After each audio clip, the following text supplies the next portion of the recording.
yes for the pay rise. I think we all deserve this pay rise for the work we do, and I don't think it's recognised in the correct way. I am going to vote yes for the pay rise. We all deserve one. We've not had a decent pay rise for a long, long time, and we need it. Thank you. I'm voting yes to go out strike because I like better pay and better conditions for the staff. I'm supporting Unison with the vote for yes for our pay rise. We are last on the bottom of the heap to get a pay rise, and the government expect us to accept what they offer. My theory is enough's enough. Let's all stand up for the pay rise.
Hi Helga. Hi everybody. Sorry, we're having a few technical difficulties with getting Christina on the live stream.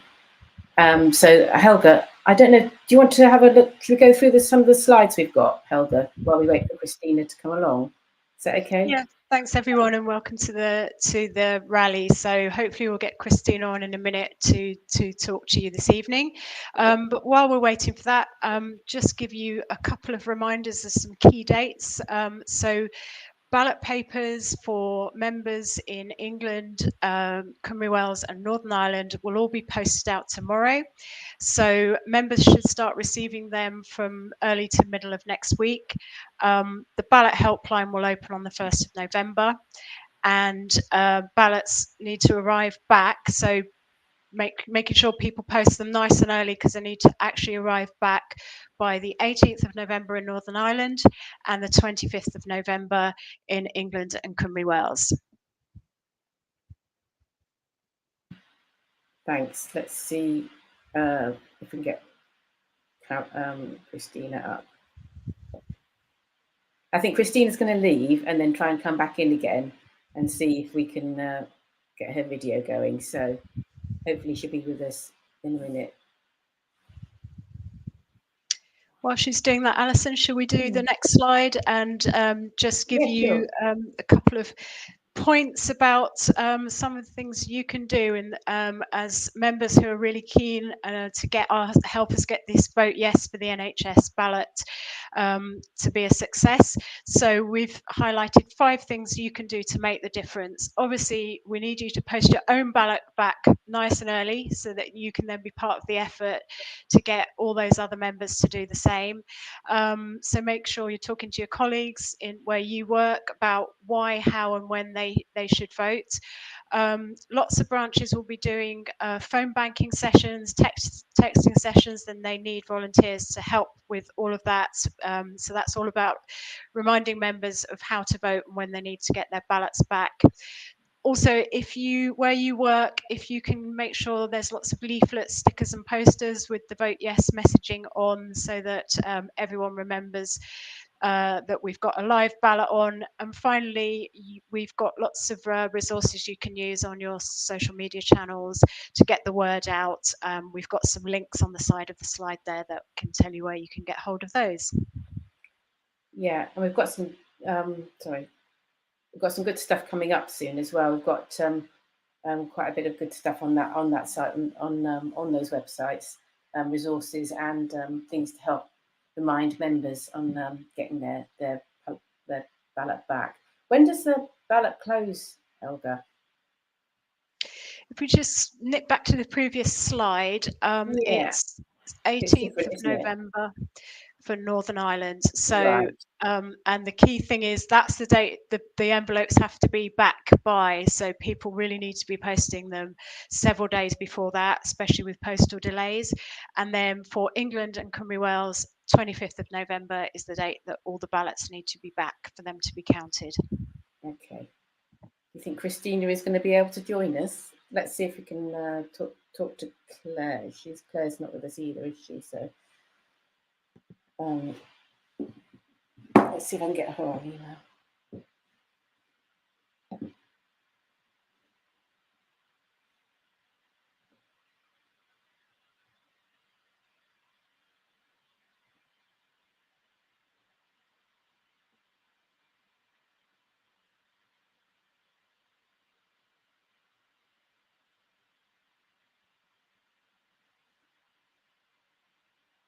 No, I haven't got anything from on email either. So we haven't got Christina, we haven't got Claire. So we might have to call it a day, I think. So we'll wait a few more minutes and see if everybody doesn't mind hanging on.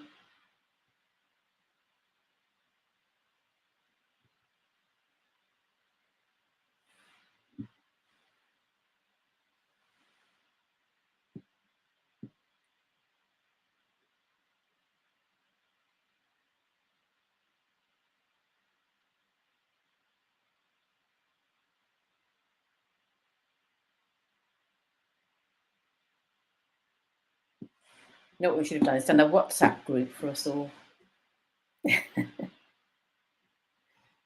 Very useful.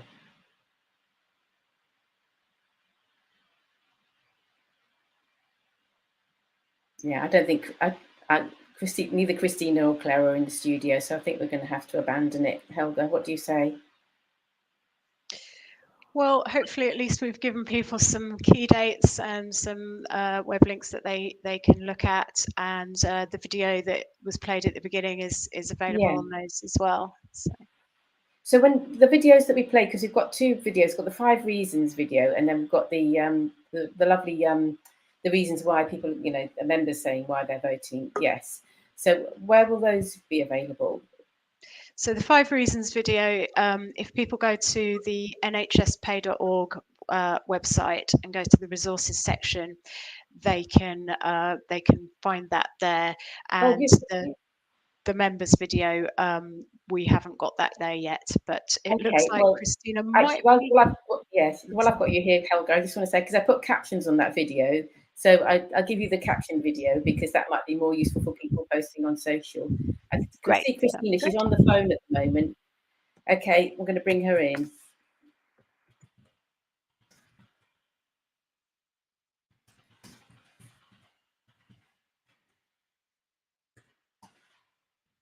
Right, if I remove us.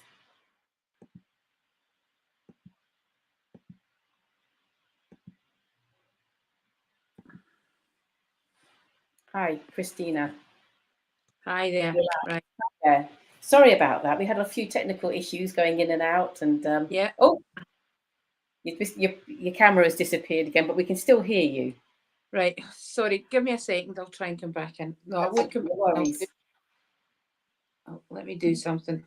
We've gone through the videos and the slides as well. Helga went through the slides, so we don't need to do that after you've been through.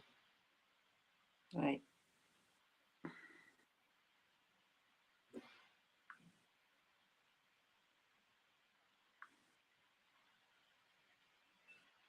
Right. Try this.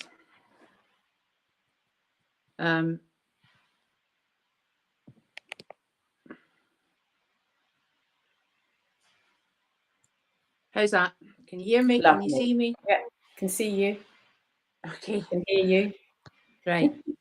Okay. Hi. Good evening, everyone. I'm so sorry about this. I'm Christina McAnea, General Secretary of UNISON, and I hope some of you stayed on, even though we had all these technical difficulties at the beginning. And if you have stayed on, welcome to everyone who's done this and joined the rally tonight. I wanted to thank everyone for the work you've done so far in this NHS pay campaign. You're certainly far more organised than those politicians stuck in that revolving door of number 10 Downing Street, and far more clued up, of course, than the constant stream of new health secretaries. Because as we edge closer to industrial action, it's important that I firstly congratulate you all in the successes in the campaign so far. You've recruited 10,000 new members in the NHS in England alone. 50,000 members have pledged yes to industrial action, and 4,000 members have volunteered to be pay campaigners. And we're now ready to ballot around 350,000 of our NHS members across England, Wales and Northern Ireland from tomorrow. This is a huge effort, and Unison is backing you every step of the way. And we are putting everything into this push to get out the vote. And that means all of our regions, all of our staff, all of our resources for this time when we have to get the vote out will be focused very much on that. But whatever happens with the ballot result, your work has strengthened our union through new recruits and new campaign activists, and also in sending out a very strong message to the public about the work that you do. And that not only benefits our members, it benefits the NHS. We know that the Westminster government is not focused on the NHS or on the public who rely on it, or indeed on the staff who provide it and keep it going. But let me assure you that we are. That's why we're here this evening, and why thousands of activists have been campaigning in our health branches across the UK for months now. We care about the future of the NHS, and we care about your futures too, and the future of you and your families. You and all the public sector workers are the real wealth creators in our society. And Truss's failed experiment, I mean, that sounds too mild a way to describe what she's done, but hopefully that has put to bed the idea that funneling loads of money into big business and into the hands of the wealthiest magically creates growth and wealth for everyone. We know it doesn't, and we've proved that it doesn't. So I've lost count of how many health secretaries there's been over the past few years. I think today it's Steve Barclay, back in post again after his 6-week stint over the summer. But who knows whether he'll still be there by the end of the week. And remember Matt Hancock? He was kicked out for breaking his own lockdown rules during COVID, while you and other NHS workers stuck rigidly to infection control procedures, were turning up for work to do your job before we even knew there could be a vaccine to keep people safe. They were out partying. I was on the Laura Kuenssberg show with him recently. He was utterly obsessed with the future of his party. That was all he could talk about. Nothing about the crisis in the country or what they could do to try and change that. And to be honest, he's much like the rest of the Tory party in that. Theresa Coffey, who was before the one today, the recent health minister, in case you missed her name, she has been utterly clueless. So her big statements about the NHS, if nurses don't like their pay, they can just go and find another job. That's a great message to send out to nurses. But also, we're not to worry about it, because her other big plan was to get 1 million volunteers to come in, and I don't know, were they going to run the the NHS? Were they going to run services in the NHS? I doubt that very much. We know that volunteers have their role, but they're not a replacement for well-trained staff.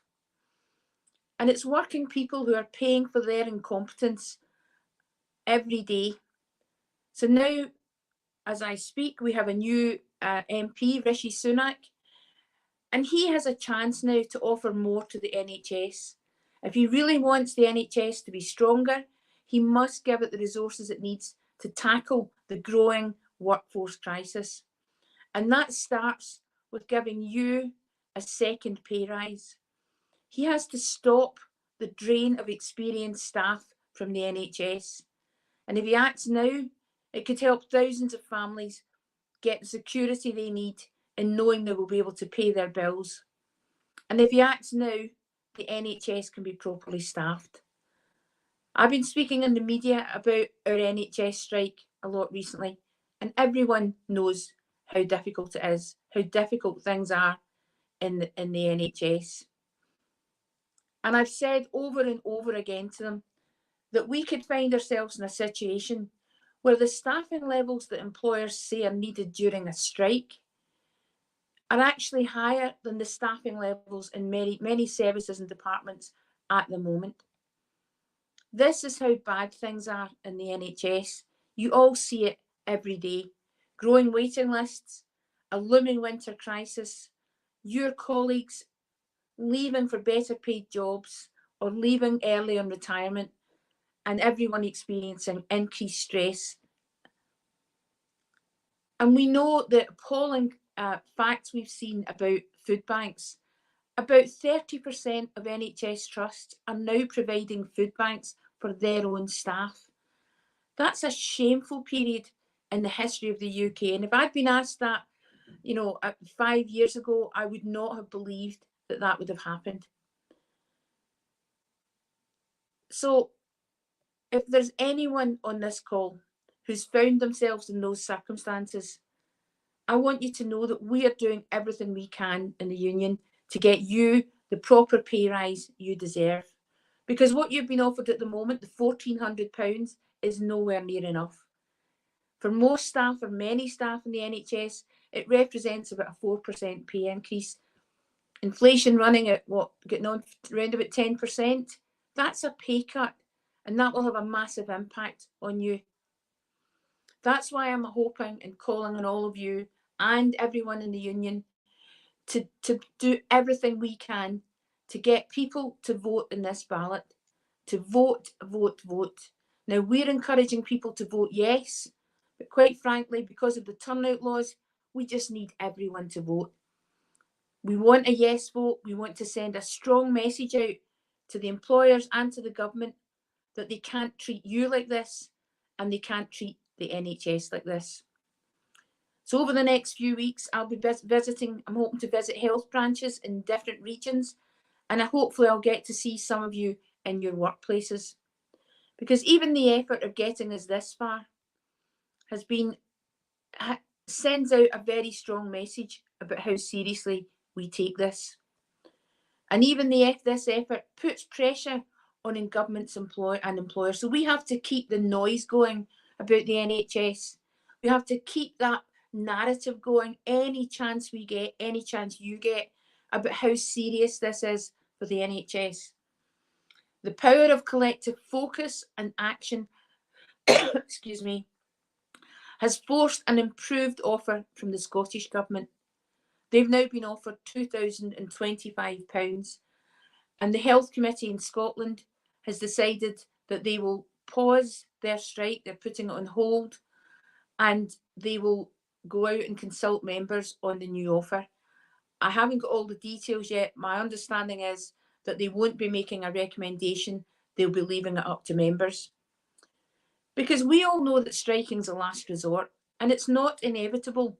Government could come back and talk to us about this. It's not something that dedicated health workers want to do. But I've been speaking to health workers, ambulance staff, cleaning staff, nurses, occupational therapists who tell me that the service is so stretched at the moment in the NHS that going on strike could almost make no difference. But what it will do is draw attention to what's actually happening in the NHS. And many people feel, I'm sure many of you do, that this is your only option. And we know the ballot thresholds imposed by the Tories are a deliberate attempt to stop us from taking strike action and winning better pay. But I strongly believe that a vote for industrial action is the jolt that should convince ministers and this government to make the NHS a priority. I visited our Northern Ireland Regional Council last week and I listened to many of the health workers speak, and what some of them said really stuck with me. They said that praise had been replaced with excuses. They said they were fed up with the broken promises on pay justice and the fake applause outside Downing Street.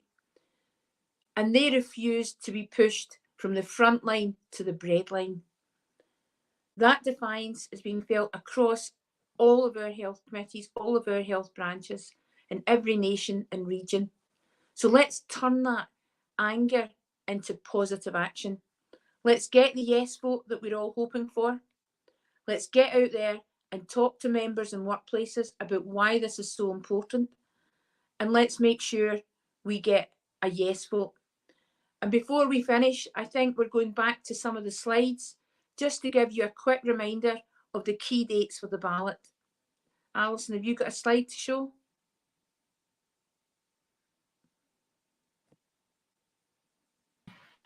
The slide is there with the key dates.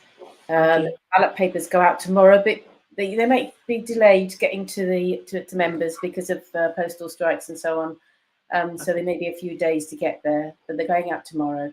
The ballot. Go on. And I just wanted to say to you, make sure you and your members post your ballot back early. And, you know, hopefully people won't get the ballot paper, stick it behind the clock on the mantelpiece and forget about it. Please make sure you're talking to your workmates about when that ballot drops, open it, fill it in and send it back. It's so important. I can't emphasize enough how important that is. And it's so quick to do it. You can fill in your ballot paper in less time than it takes to make a cup of tea. Make sure your workplace has got plenty of leaflets, posters and stickers, and get the word out on social media wherever you can. So I want to thank you all for the work that I know you'll all be doing over the next few weeks. And I think we're about to finish with just a few words from our members, some of our members, on why this ballot is so important. So thank you again, and hopefully I'll see some of you when I come round the regions and branches. Thank you. Thanks, Christina. I'll just thanks everybody for attending. I'm sorry about the technical issues. I'm going to put the stories from our members back up. For the pay rise. I think we all deserve this pay rise for the work we do, and I don't think it's recognised in the correct way. I am going to vote yes for the pay rise. We all deserve one. We've not had a decent pay rise for a long, long time, and we need it. Thank you. I'm voting yes to go out strike because I'd like better pay and better conditions for the staff. I'm supporting Unison with the vote for yes for our pay rise. We are last on the bottom of the heap to get a pay rise, and the government expect us to accept what they offer. My theory is enough's enough. Let's all stand up for the pay rise.